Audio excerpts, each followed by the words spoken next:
Salut tout le monde, j'espère que vous allez bien, que vous êtes en pleine forme et que vous êtes confortablement installés pour cette nouvelle vidéo, une critique sans spoiler de F1, un film qui met en scène Brad Pitt dans le rôle d'un ancien pilote qui sort de sa retraite pour coacher un jeune espoir en pleine saison de Formule 1. On tient ici le premier gros blockbuster de l'été 2025, un blockbuster que j'attendais beaucoup, grâce à sa bande-annonce. Car la bande-annonce, le trailer de F1, c'est un véritable joyau, une véritable merveille. Je pense qu'un jour, il faudra décerner des récompenses aux monteurs de bande-annonce parce que certains sont de véritables orfèvres. Certains sont de véritables orfèvres dans la mise en scène, mais également dans l'art de la publicité mensongère. En tout cas, on est nombreux à l'attendre pour 3 raisons. On a affaire à un film qui met en scène les sports mécaniques, sport automobile, Formule 1, tout ça. On a Brad Pitt en tête d'affiche, quand même. Brad Pitt, voilà, c'est... Malgré ses 60 balais, il refuse toujours autant de vieillir. Il a de très bons chirurgiens, de très bons coachs et également une très bonne génétique. Savoir que Brad Pitt est dans un film, c'est un argument suffisant pour aller le voir, parce que jusqu'ici, il nous a jamais déçus. Même quand il sort dans des trucs style Bullet Train, dans le même temps, on le voit dans des Babylon, des Ad Astra, des Once Upon a Time in Hollywood. J'estime d'ailleurs que son rôle dans Babylon, c'est peut-être un des plus grands rôles de sa vie. Je n'aime pas spécialement ce film. J'adore la mise en scène, la photographie, etc. L'esthétique, c'est super bien réussi. Franchement, Chazelle a fait un gros boulot, mais le film se veut trop sulfureux pour être sulfureux. Ça veut aller trop loin dans le subversif, c'en est ridicule. Mais la prestation de Brad Pitt, là, est juste incritiquable. En tout cas, Brad Pitt, c'est une valeur sûre et le voir en mode Chad de 60 balais dans sa combi moulante avec sa gueule de mec qui est resté coincé à 40 balais. Voilà, c'est inspirant, c'est génial, c'est du pur cinéma américain. Donc il y a ça comme argument, et le dernier argument, c'est le réalisateur, Joseph Kosinski, le réalisateur de Top Gun Maverick, un film que j'admets ne pas avoir spécialement apprécié. Oui, allez, j'assume, c'est bon, je sais, je blasphème, je balance une grosse opinion populaire au visage de mes viewers, j'admets ne pas avoir spécialement apprécié Top Gun Maverick, enfin, si, je l'ai apprécié au premier visionnage, j'ai été le voir au cinéma comme tout le monde, j'ai adoré, enfin, ça m'a mis dans le truc, j'ai bien aimé, mais quand je suis sorti, j'ai pas eu d'étoiles dans les yeux, quoi, j'ai dit, ouais, c'était un grand film d'aviation, j'étais content de revoir Tom Cruise, mais... j'ai pas eu envie de le revoir une seconde fois. Pour moi, un film inoubliable, c'est un film que j'ai envie de revoir 2, 3, 4, 5, 10 fois, 100 fois.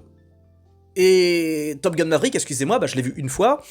Je suis pas spécialement déterminé, motivé à le revoir une seconde. Et je reconnais toutes ses qualités, c'est pas le problème. Mais je n'ai pas été autant emballé que certains, enfin plutôt que beaucoup. Je crois que je suis le seul à ne pas l'avoir, hissé au rang de chef-d'œuvre intemporel, au rang de chef-d'œuvre incritiquable. On en parle toujours maintenant parce qu'à l'époque, on avait strictement aucun gros blockbuster à se mettre sous la dent. C'était, on va dire, une espèce de retour aux sources des grands blockbusters hollywoodiens de la période avant Covid. Donc ça nous a fait beaucoup de bien de voir ce film, même si j'estime que le gros problème de ce Top Gun Maverick, comme le gros problème de la filmographie de Kosinski, son gros problème c'est sa forme.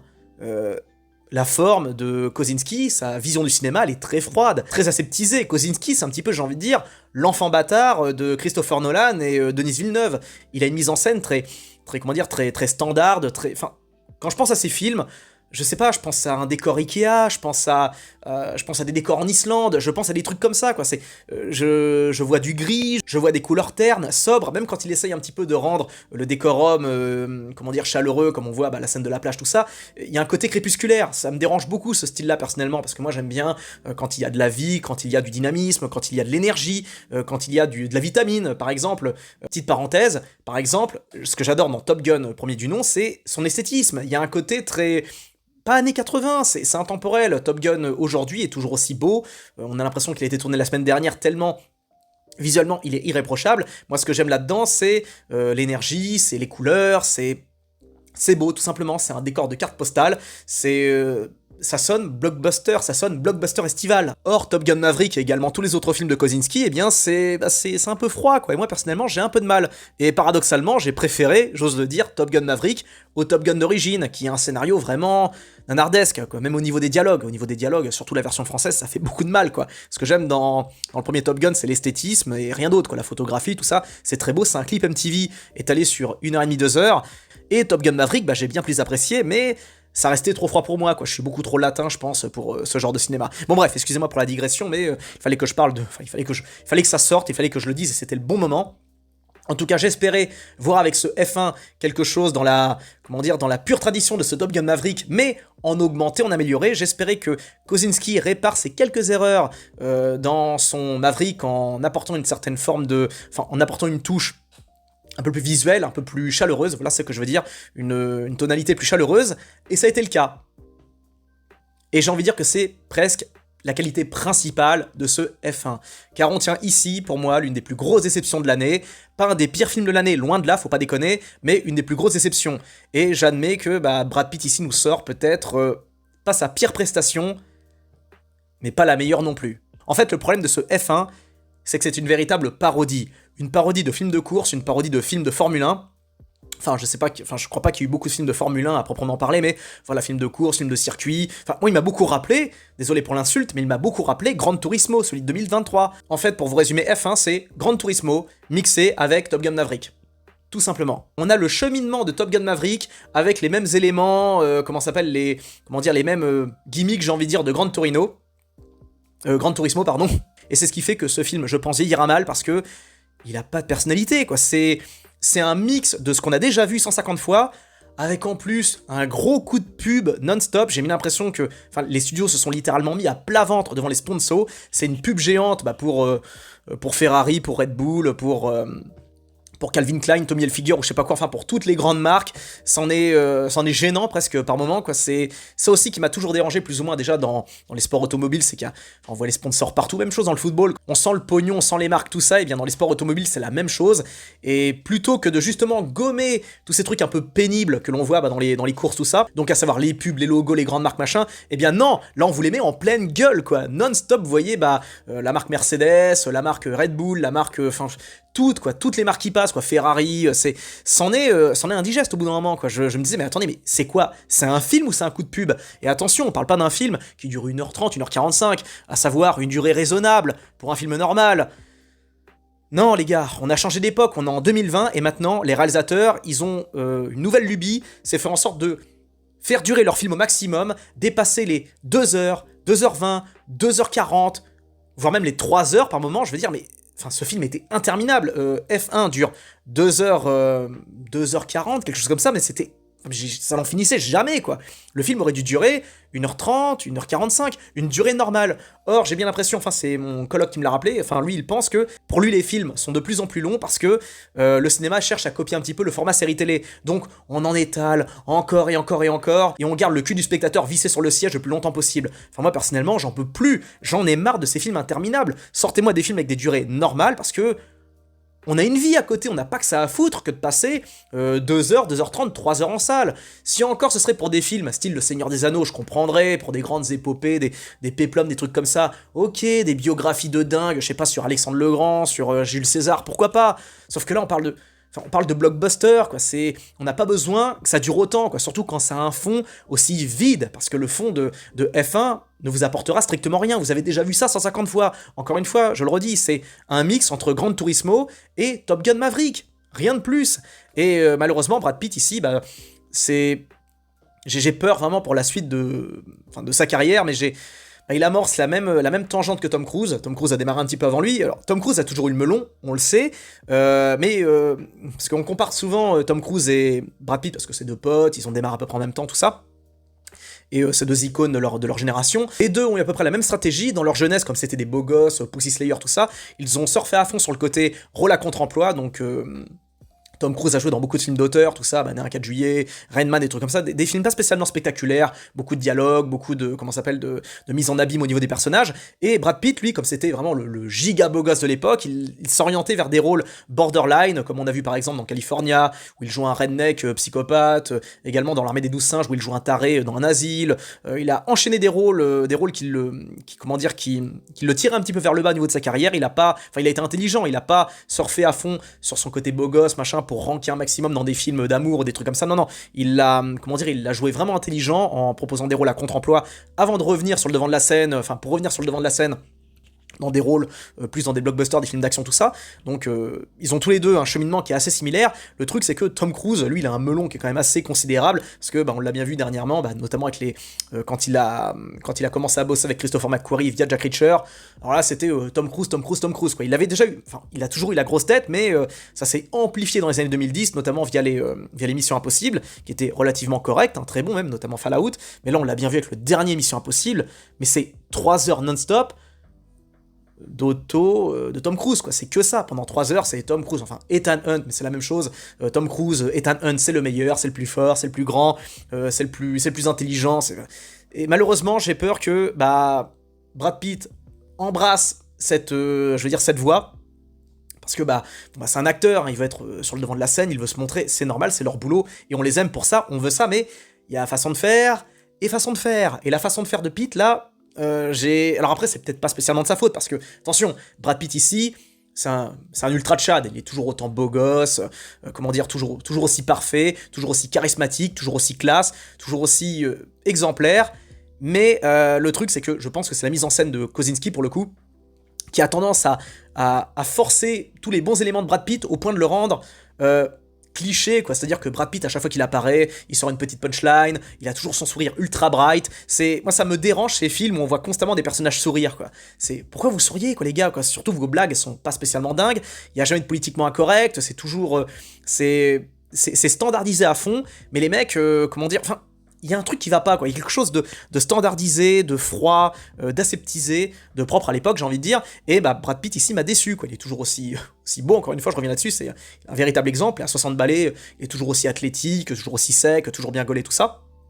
Bon, aujourd'hui, maintenant, c'est devenu la norme, hein, les acteurs de 60 ans qui ont des chefs de zinzin, on l'a bien vu, c'est vraiment Stallone, hein, qui a amorcé le truc, hein, en se mettant en scène dans Expendables à 60 balais avec des abdos de dingue, des épaules rondes comme des noix de coco, des biceps énormes. C'est lui qui a vraiment popularisé l'idée qu'on pouvait être encore bien gaulé passer les 60 ans, et ça va durer encore plus avec le progrès médical, tout ça, le fitness, non, on verrait que dans 20-30 ans, on verra des acteurs, je serais même pas étonné qu'un jour on voit, comment il s'appelle, Brad Pitt à 80 ans, 90 ans, gaulé comme à 50 ans, je pense que dans le futur ce sera possible, mais bon, en espérant que les films qui viendront ne seront pas du même niveau que F1, parce que F1, je suis désolé, c'est un film qui est relativement pas médiocre, mais qui est déjà vu, quoi, tout simplement. Vous avez déjà vu ce film 150 000 fois.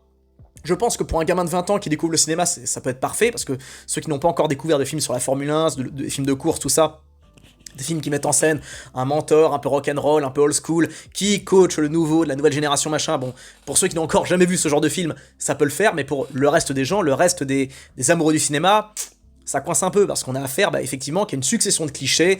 Je vais pas trop rentrer dans les détails, mais vous verrez bien. Et de toute façon, j'ai même pas besoin de le dire, tout est montré dans la bande-annonce, et quand vous verrez les premières minutes sont réussies, attention, l'intro est géniale, très bonne, ça vous met dedans, mais c'est que dès qu'on passe dans la Formule 1, ça y est, ça devient, on voit un produit de série, quoi. Mais vraiment, c'est cliché à plein de plans, quoi. Brad Pitt qui se pointe, normal, avec son sac, ses lunettes de soleil, ses Ray-Ban, avec les mecs qui, mais qui est cet homme?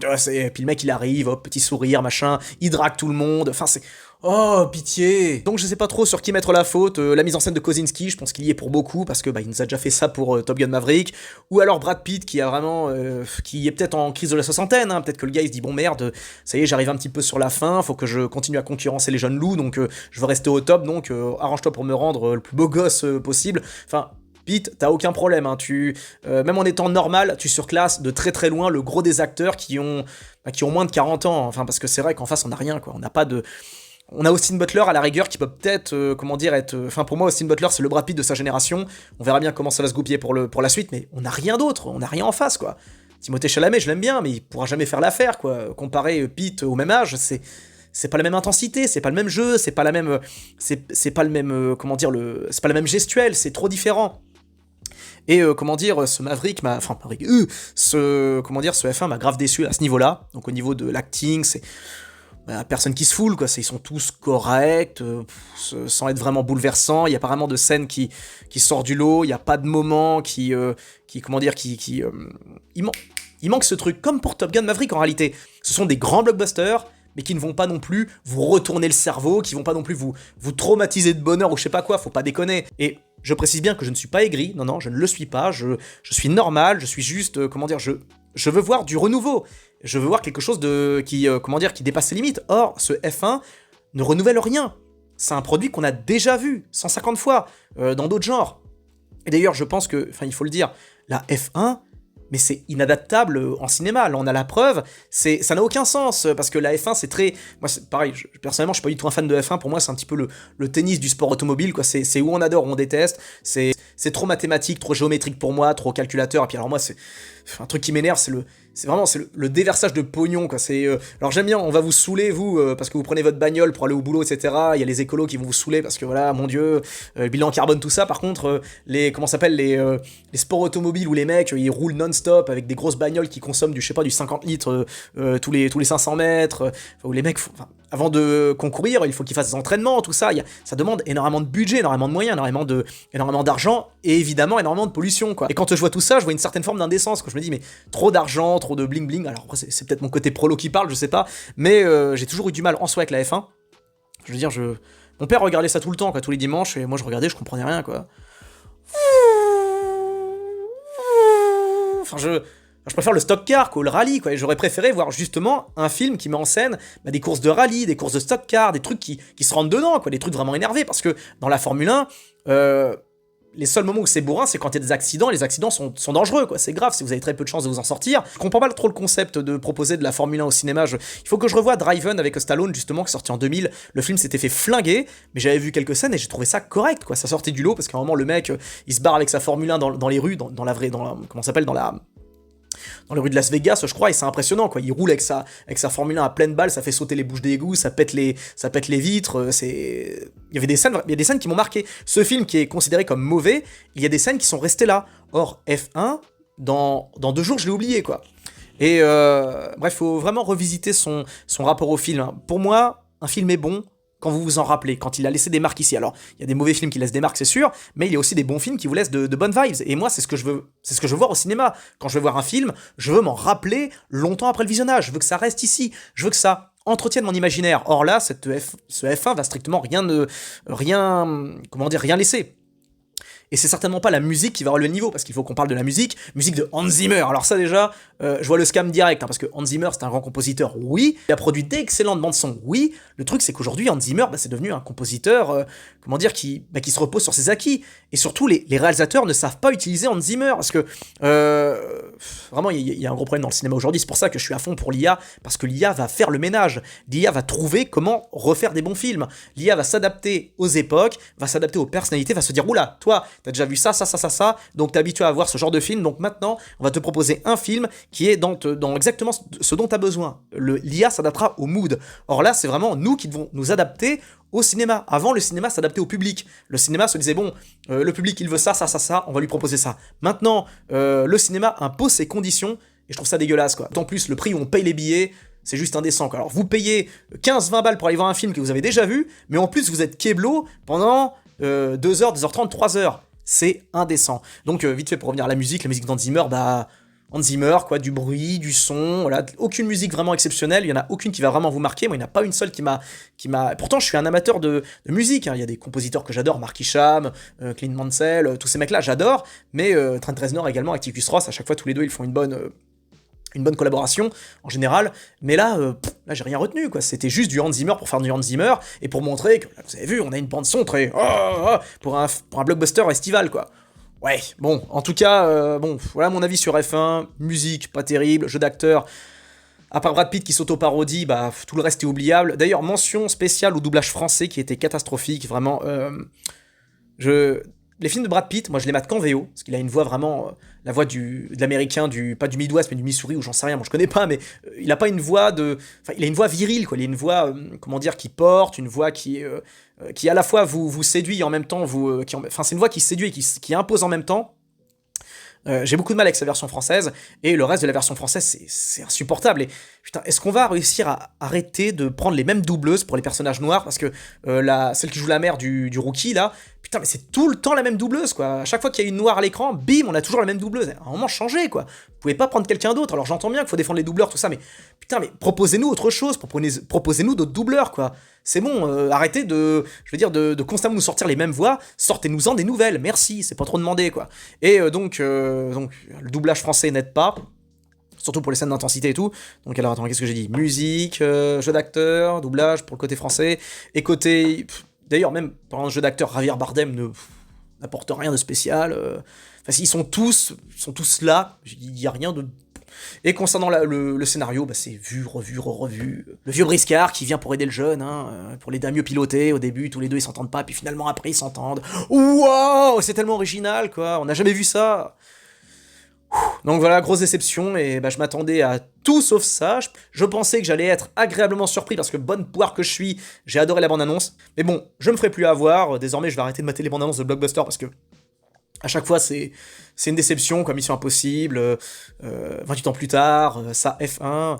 Heureusement, j'ai pas regardé la bande-annonce du prochain Jurassic World, mais je m'attends au pire. Je préfère m'éviter certaines choses. Donc on verra bien, mais en tout cas F1 pour moi, grosse déception. Pas le pire film de l'année, mais certainement pas le meilleur non plus, quoi. Un produit générique, sans âme, avec Brad Pitt qui vraiment tient le film vraiment du bout de bras, quoi. C'est du bout des bras, quoi. C'est en mode, vas-y, le film tient parce que je suis là, quoi. Vous aurez remplacé Brad Pitt par un autre mec, le film aurait été oublié day one, quoi. Et alors oui, je sais que certains vont dire oui, mais attends, les scènes d'immersion, parce que oui, le film repose principalement sur ça. On est en immersion dans le cockpit des mecs de la Formule 1, ça on est avec eux, mais enfin même ça, j'ai pas trouvé ça dingue, quoi. Oui, ok, la caméra est placée au niveau du casque, enfin sur les côtés, on voit les plans où les mecs se retournent, machin. Oui, oui, c'est beau, mais c'est pas non plus, comment dire, ça m'a pas tant marqué que ça m'a pas tant choqué. Enfin, en tout cas, c'est mon avis, quoi. C'est mon avis sur F1 et je pense que je vais être le seul à l'avoir dégommé. Enfin, je dégomme pas, je lui donne juste une note moyenne, quoi. Voilà, c'est un 5 sur 10, quoi. C'est pas mauvais, c'est pas génial, c'est entre les deux, quoi. C'est du Kosinski, quoi. Je suis désolé, quoi. Et je sais, mon avis est très impopulaire. Bon, donnez le vôtre dans les commentaires, faites-vous plaisir, allez-y. Bon voilà, quoi, c'est tout ce que j'ai à en dire, hein. On se retrouve pour une prochaine vidéo, hein. J'espère pas trop vous avoir dégoûté, mais voilà, quoi, c'est ce que j'ai ressenti. Allez le voir, hein, faites-moi un retour, dites-moi ce que vous en avez pensé, mais si vous l'avez trouvé vraiment exceptionnel, vraiment dites-le. Plein de bisous à tous, prenez bien soin de vous, ciao.